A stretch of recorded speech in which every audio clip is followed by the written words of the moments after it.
Good afternoon. Let me begin by once again thanking Chancellor Merkel and the people of Bavaria and Germany for their extraordinary hospitality here at the G7. My stay here has been extraordinary. I wish I could stay longer. One of the pleasures of being president is scouting out places that you want to come back to, where you don't have to spend all your time in a conference room. The setting is breathtaking. Our German friends have been absolutely wonderful, and the success of this summit is a tribute to their outstanding work. The G7 represents some of the largest economies in the world, but in our G7 partners, the United States also embraces some of our strongest allies and closest friends in the world. So even as we work to promote the growth that creates jobs and opportunity, we're also here to stand up for the fundamental principles that we share as democracies: for freedom, for peace, for the right of nations and peoples to decide their own destiny, for universal human rights and the dignity of every human being. And I'm pleased that here in Kroon we showed that on the most pressing global challenges, America and our allies stand united. We agree that the best way to sustain the global economic recovery is by focusing on jobs and growth. That's what I'm focused on in the United States. On Friday, we learned that our economy created another 280,000 jobs in May, the strongest month of the year so far, and more than 3 million new jobs over the past year, nearly the fastest pace in over a decade. We've now seen 5 straight years of private sector job growth, 12.6 million new jobs created, the longest streak on record. The unemployment rate is near its lowest level in 7 years. Wages for American workers continue to rise. And since I took office, the United States has cut our deficit by 2/3. So in the global economy, America is a major source of strength. At the same time, we recognize that the global economy, while growing, is still not performing at its full potential. And we agreed on a number of necessary steps. Here in Europe, we support efforts to find a path that enables Greece to carry out key reforms and return to growth within a strong, stable, and growing Eurozone. I updated my partners on our effort with Congress to pass trade promotion authority so we can move ahead with TPP in the Asia-Pacific region and TTIP here in Europe, agreements with high standards to protect workers, public safety, and the environment. We continue to make progress toward a strong global climate agreement this year in Paris. All the G7 countries have now put forward our post-2020 targets for reducing carbon emissions, and we'll continue to urge other significant emitters to do so as well. We'll continue to meet our climate finance commitments to help developing countries transition to low carbon growth. As we've done in the U.S., the G7 agreed on the need to integrate climate risks into development assistance and investment programs across the board, and to increase access to risk insurance to help developing countries respond to and recover from climate-related disasters. And building on the Power Africa initiative I launched 2 years ago, the G7 will work to mobilize more financing for clean energy projects in Africa. With respect to security, the G7 remains strongly united in support for Ukraine. We'll continue to provide economic support and technical assistance that Ukraine needs as it moves ahead on critical reforms to transform its economy and strengthen its democracy. As we've seen again in recent days, Russian forces continue to operate in eastern Ukraine, violating Ukraine's sovereignty and territorial integrity. This is now the second year in a row that the G7 has met without Russia, another example of Russia's isolation. And every member of the G7 continues to maintain sanctions on Russia for its aggression against Ukraine. Now, it's important to recognize the Russian economy has been seriously weakened. The ruble and foreign investment are down. Inflation is up. The Russian central bank has lost more than $150 billion in reserves. Russian banks and firms are virtually locked out of the international markets. Russian energy companies are struggling to import the services and technologies they need for complex energy projects. Russian defense firms have been cut off from key technologies. Russia is in deep recession. So Russia's actions in Ukraine are hurting Russia and hurting the Russian people. Here at the G7, we agreed that even as we will continue to seek a diplomatic solution, sanctions against Russia will remain in place so long as Russia continues to violate its obligations under the Minsk agreements. Our European partners reaffirmed that they will maintain sanctions on Russia until the Minsk agreements are fully implemented, which means extending the EU's existing sectoral sanctions beyond July. And the G7 is making it clear that if necessary, we stand ready to impose additional significant sanctions against Russia. Beyond Europe, we discussed the negotiations over Iran's nuclear program, and we remain united heading into the final stages of the talks. Iran has a historic opportunity to resolve the international community's concerns about its nuclear program, and we agreed that Iran needs to seize that opportunity. Our discussions with Prime Minister Abadi of Iraq, President Qaid Essebsi of Tunisia, and President Buhari of Nigeria were a chance to address the threats of ISIL and Boko Haram. The G7 countries therefore agreed to work together and with our partners to further coordinate our counterterrorism efforts. As many of the world's leading partners in global development, joined by leaders of Ethiopia, Liberia, Nigeria, Senegal, and the African Union, we discussed how to maximize the impact of our development partnerships. We agreed to continue our landmark initiative to promote food security and nutrition, part of our effort to lift 500 million people in developing countries out of hunger and malnutrition by 2030. We'll continue to work with our partners in West Africa to get Ebola cases down to zero. And as part of our global health security agenda, I'm pleased that the G7 made a major commitment to help 60 countries over the next 5 years achieve specific targets to better prevent, detect, and respond to future outbreaks before they become epidemics. And finally, I want to commend Chancellor Merkel for ensuring that this summit included a focus on expanding educational and economic opportunities for women and girls. The G7 committed to expanding career training for women in our own countries and to increase technical and vocational training in developing countries, which will help all of our nations prosper. So again, I want to thank Angela and the people of Germany for their extraordinary hospitality. I leave here confident that when it comes to the key challenges of our time, America and our closest allies stand shoulder to shoulder. So with that, I will take some questions, and I will start off with Jeff Mason of Reuters. Thank you, Mr. President. After your meetings here, you mentioned Greece in your opening statement. Do you believe that the Europeans are being too tough on Greece in these talks? And what else needs to be done on both sides to ensure there's a deal and to ensure that there isn't the undue harm to financial markets that you've warned about?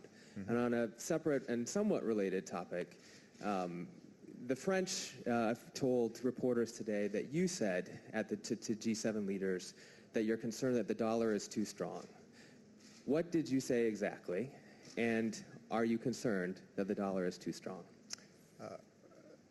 First of all, don't believe unnamed quotes. I did not say that, and I make a practice of not commenting on the daily fluctuations of the dollar or any other currency. With respect to Greece, I think that not only our G7 partners, but the IMF and other institutions that were represented here feel a sense of urgency in finding a path to resolve the situation there. And what it's going to require is Greece being serious about making some important reforms, not only to satisfy creditors, but more importantly to create a platform whereby the Greek economy can start growing again and prosper. And so the Greeks are going to have to follow through and make some tough political choices that will be good for the long term. I also think it's going to be important for the international community and the international financial agencies to recognize the extraordinary challenges that Greece face. And if both sides are showing sufficient flexibility, then I think we can get this problem resolved. But it will require some tough decisions for all involved, and we will continue to consult with all the parties involved to try to encourage that kind of outcome. confident it'll happen before the deadline? I think that everybody wants to make it happen, and they're working hard to get it done. Nedra. Thank you, Mr. President. How frustrated are you that after you personally raised your concerns about cybersecurity with the Chinese president, that a massive attack on U.S. personnel files seems to have originated from China? Was the Chinese government involved? And separately, as a sports fan, can you give us your reaction to the FIFA bribery scandal? Thank you. With respect to FIFA, I cannot comment on a pending case by our Attorney General. I will say that in conversations I've had here in Europe, people think it is very important for FIFA to be able to operate with integrity and transparency and accountability. And so as the investigation and charges proceed, I think we have to keep in mind that although, football, soccer, depending on which side of the Atlantic you live on, is a game, it's also a massive business. It is a source of incredible national pride, and people want to make sure that it operates with integrity. The United States, by the way, since we keep on getting better and better at each World Cup, we want to make sure that a sport that's gaining popularity is conducted in a upright manner.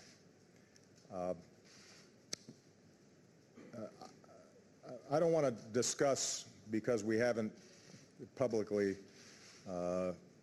unveiled who we think may have engaged in these cyber attacks, but I can tell you that we have known for a long time that there are significant vulnerabilities, and that these vulnerabilities are going to accelerate as time goes by, both in systems within government and within the private sector. This is why it's so important that Congress moves forward on passing cyber legislation, cybersecurity legislation that we've been pushing for. Why, over the last several years, I've been standing up new mechanisms inside of government for us to investigate what happens and to start finding more effective solutions. Part of the problem is that we've got very old systems, and we discovered this new breach in OPM precisely because we've initiated this process of inventorying and upgrading these old systems to address existing vulnerabilities. And what we are doing is going agency by agency and figuring out what can we fix with better practices and better computer hygiene by personnel, and where do we need new systems and new infrastructure in order to protect information not just of government employees or government activities, but also, most importantly, where there's an interface between government and the American people. And this is going to be a big project, and we're going to have to keep on doing it because both state and non-state actors are sending everything they've got at trying to breach these systems. In some cases, it's non-state actors who are engaging in criminal activity and potential theft.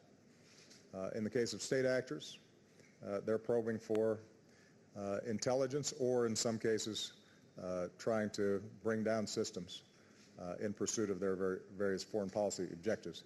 In either case, we're going to have to be much more aggressive, much more attentive than we have been. And this problem is not going to go away. It is going to accelerate. And that means that we have to be as nimble, as aggressive, and as well-resourced as those who are trying to break into these systems. Justin Sink. Thanks, Mr. President. I wanted to ask about two things that were on the agenda at the G7 this weekend. The first was the Islamic State. You said yesterday ahead of your meeting with Prime Minister Cameron that you'd assess what was working and what wasn't. So I'm wondering bluntly what is not working in the fight against the Islamic State. And in today's bilateral with Prime Minister Abadi, you pledged to step up assistance to Iraq. I'm wondering if that includes additional U.S. military personnel Separately on trade, Chancellor Merkel said today that she was pleased you would get fast-track authority. I'm wondering if that means that you gave her or other leaders here assurance that it would go through the House. And if it doesn't, what does it say about your ability to achieve meaningful agreements with Congress for the remainder of your time in office? Well, on the latter question, I'm not going to hypothesize about not getting it done. I intend to get it done. And hopefully we're going to get a vote soon because I think it's the right thing to do. With respect to ISIL, we have made significant progress in pushing back ISIL from areas in which they had occupied or disrupted local populations. But we've also seen areas like in Ramadi where they're displaced in one place and then they come back in another. And they're nimble and they're aggressive and they're opportunistic. So one of the areas where we're going to have to improve is the speed at which we're training Iraqi forces. Where we've trained Iraqi forces directly and equipped them and we have a train and assist posture, they operate effectively. Where we haven't, morale, lack of equipment, etc., may undermine the effectiveness of Iraqi security forces. So we want to get more Iraqi security forces trained, fresh, well-equipped, and focused. And President Abadi wants the same thing. So we're reviewing a range of plans for how we might do that, essentially accelerating the number of Iraqi forces that are properly trained and equipped and have a focused strategy and good leadership. And when a finalized plan is presented to me by the Pentagon, then I will share it with the American people. It's not, we don't yet have a complete strategy because it requires commitments on the part of the Iraqis as well about how recruitment takes place, how that training takes place. And so the details of that are not yet worked out. Is it fair to say that additional military personnel, U.S. military personnel, are part of what's under consideration? I think what is fair to say is that all the countries in the international coalition are prepared to do more to train Iraqi security forces if they feel like that additional work has been taken advantage of. And one of the things that we're still seeing is in Iraq, places where we've got more training capacity than we have recruits. So part of my discussion with Prime Minister Abadi was how do we make sure that we get more recruits in? A big part of the answer there is our outreach to Sunni tribes. We've seen Sunni tribes who are not only willing and prepared to fight ISIL, but have been successful at rebuffing ISIL. But it has not been happening as fast as it needs to.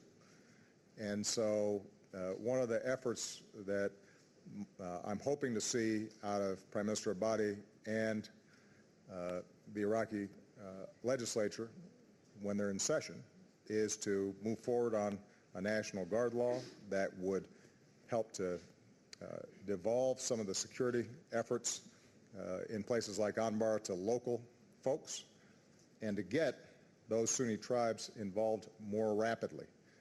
This is part of what helped defeat AQI, the precursor of ISIL, during the Iraq War in 2006.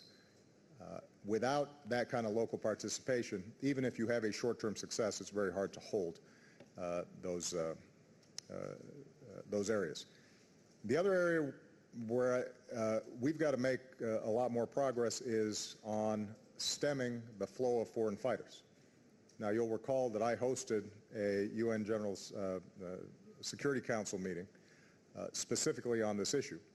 And we've made some progress, but not enough.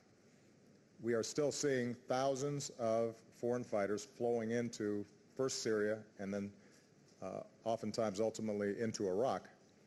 And not all of that is preventable, but a lot of it is preventable if we've got better cooperation, better coordination, better intelligence, if we are monitoring what's happening at the Turkish-Syria border more effectively. This is an area where we've been seeking deeper cooperation with Turkish authorities who recognize it's a problem, but haven't fully ramped up the capacity they need. And this is something that I think we've got to spend a lot of time on. If we can cut off some of that foreign fighter flow, then we're able to isolate and wear out ISIL forces that are already there, because we're taking a lot of them off the battlefield. But if they're being replenished, then it doesn't solve the problem over the long term. The final point that I've emphasized to Prime Minister Abadi is the political agenda of inclusion remains as important as the military fight that's out there. If Sunnis, Kurds, and Shia all feel as if their concerns are being addressed and that operating within a legitimate political structure can meet their need for security, prosperity, non-discrimination, then we're going to have a much easier time. And the good news is Prime Minister Abadi is very much committed to that principle, but obviously he's inheriting a legacy of a lot of mistrust between various groups in Iraq. He's having to take a lot of political risks. In some cases, there are efforts to undermine those efforts by other political factions within Iraq. And so we've got to continue to monitor that and support those who are on the right side of the issue there. Colleen Nelson. Thank you, Mr. President. You mentioned that the U.S. and its European allies have reached a consensus on extending the sanctions against Russia. Is there a consensus, though, about what specifically the next step should be if Russia continues to violate the Minsk agreement? And also, can you deter Russian aggression in other parts of Eastern Europe without a permanent U.S. troop presence? And separately, I wanted to ask you about the possibility that the court battle over your actions on immigration could extend late into your term. Do you think that there's anything more that you can do for the people who would have benefited from that program and now are in limbo? And how do you view the possibility of your term ending without accomplishing your goals on immigration? On Ukraine and Russia and Minsk, there is strong consensus that we need to keep pushing Russia to abide by the terms of the Minsk agreement. We need to continue to support and encourage Ukraine to meet its obligations under Minsk, that until that's completed, sanctions remain in place.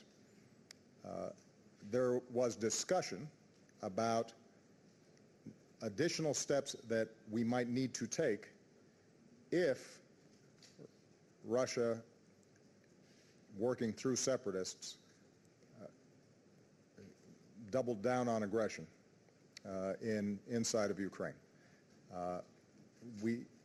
Those discussions are taking place at a technical level, not yet at a political level, because I think the first goal here going into a European Council meeting that's coming up is just rolling over the existing sanctions.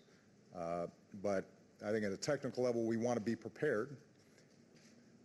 Our hope is that we don't have to take additional steps because the Minsk agreement is met. And I want to give enormous credit to Chancellor Merkel along with President Hollande, who have shown extraordinary stick-to-itiveness and patience in trying to get that done. Ultimately, this is going to be an issue for Mr. Putin. He's got to make a decision. Does he continue to wreck his country's economy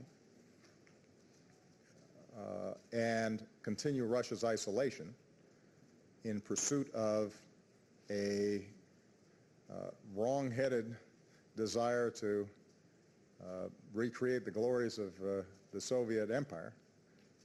Or does he recognize that Russia's greatness does not depend on violating the territorial integrity and sovereignty of other countries? And you know, as I mentioned earlier, the costs that the Russian people are bearing are severe. That's being felt. It may not always be understood why they're suffering because of state media inside of Russia and propaganda coming out of state media in Russia and to Russian speakers. But the truth of the matter is that the Russian people would greatly benefit. And ironically, one of the rationales that Mr. Putin provided for his incursions into Ukraine was to protect Russian speakers there. Well, the Russian speakers inside of Ukraine are precisely the ones who are bearing the brunt of the fighting.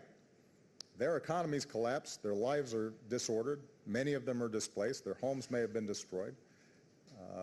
They're suffering. And the best way for them to stop suffering is if the Minsk agreement is fully implemented. Christy Parson, immigration. With respect to immigration, obviously I'm frustrated by a district court ruling that now is wending its way through the appeals process. We are being as aggressive as we can legally to first and foremost appeal that ruling and then to implement those elements of immigration executive actions that were not challenged in court. But obviously, the centerpiece, one of the key provisions for me, was being able to get folks who were undocumented to go through a background check, criminal background check, pay back taxes, and then have a legal status. And that requires an entire administrative apparatus and us getting them to apply and come clean. I made a decision, which I think is the right one, that we should not accept applications until the legal status of this is clarified. I am absolutely convinced this is well within my legal authority, Department of Homeland Security's legal authority. If you look at the precedent, if you look at the traditional discretion that the executive branch possesses when it comes to applying immigration laws, I am convinced that what we're doing is lawful, and our lawyers are convinced that what we're doing is lawful. But the United States is a government of laws and separations of power, and even if it's an individual district court judge who's making this determination, we've got to go through the process to challenge it. And until we get clarity there, I don't want to bring people in, have them apply, and jump through a lot of hoops, only to have it deferred and delayed further. Of course, there's one really great way to solve this problem, and that would be Congress going ahead and acting, which would obviate the need for executive actions. The majority of the American people, I think, still want to see that happen. I suspect it will be a major topic of the next presidential campaign. And so we will continue to push as hard as we can on all fronts to fix a broken immigration system. Administratively, we'll be prepared if and when we get the kind of ruling that I think we should have gotten in the first place about our authorities to go ahead and implement. But ultimately, this has never fully replaced the need for Congress to act. And my hope is that after a number of the other issues that we're working on currently get cleared, that some quiet conversations start back up again, particularly in the Republican Party, about the short-sighted approach that they're taking when it comes to immigration. Okay, Christy Parson. Thank you, Mr. President. More than 6 million Americans may soon lose health insurance if the Supreme Court this month backs the latest challenge to the Affordable Care Act. A growing number of states are looking for assistance as they face the prospect that their residents may lose federal insurance subsidies and their insurance markets may collapse. Yet, your administration has given very little to no guidance on how states can prepare. What can you tell state leaders and advocates who worry that healthcare markets in half the country may be thrown into chaos? What I can tell state leaders is that under well-established precedent, there is no reason why the existing exchanges should be overturned through a court case. It has been well documented that those who passed this legislation never intended for folks who were going through the federal exchange not to have their citizens get subsidies. That's not just the opinion of me. That's not just the opinion of Democrats. That's the opinion of the Republicans who worked on the legislation. The record makes it clear. And under well-established statutory interpretation approaches that have been repeatedly employed not just by liberal Democratic judges, but by conservative judges like some on the current Supreme Court, you interpret a statute based on what the intent and meaning and the overall structure of the statute provides for. And so this should be an easy case. Frankly, it probably shouldn't even been taken up. Since we're going to get a ruling pretty quick, I think it's important for us to go ahead and assume that the Supreme Court's going to do what most legal scholars who've looked at this would expect them to do. But look, I've said before, and I will repeat again, if in fact you have a contorted reading of the statute that says federal run exchanges don't provide subsidies for folks who are participating in those exchanges, then that throws off how that exchange operates. It means that millions of people who are obtaining insurance currently with subsidies suddenly aren't getting those subsidies. Many of them can't afford it. They pull out, and the assumptions that the insurance companies made when they priced their insurance suddenly gets thrown out the window. And it would be disruptive, not just, by the way, for folks in the exchanges, but for those insurance markets in those states generally. So it's a bad idea. It's not something that should be done based on a twisted interpretation of 4 words in, as we were reminded repeatedly, a couple thousand-page piece of legislation. What's more, the thing's working. I mean, part of what's bizarre about this whole thing is we haven't had a lot of conversation about the horrors of Obamacare because none of them come to pass.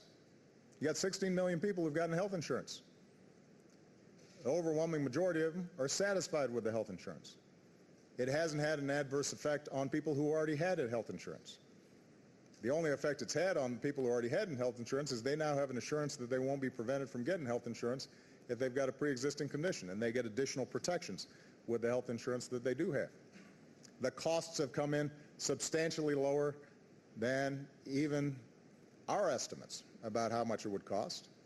Healthcare inflation overall has continued to be at some of the lowest levels in 50 years. None of the predictions about how this wouldn't work have come to pass. And so I'm optimistic that the Supreme Court will play it straight when it comes to the interpretation. And B, I should mention that if it didn't, Congress could fix this whole thing with a one-sentence provision. So, but I'm not going to go into a long speculation anticipating disaster. You're a plan ahead kind of guy. Why not have a plan B? Well, you know, I want to just make sure that everybody understands that you have a model where all the pieces connect. And I mean, there are a whole bunch of scenarios, not just with relation to healthcare, but all kinds of stuff that I do where if somebody does something that doesn't make any sense, then it's hard to fix. And this would be hard to fix. Fortunately, there's no reason to have to do it. It doesn't need fixing. All right? Thank you very much. Thank you to the people of Germany and Bavaria. You guys were wonderful hosts.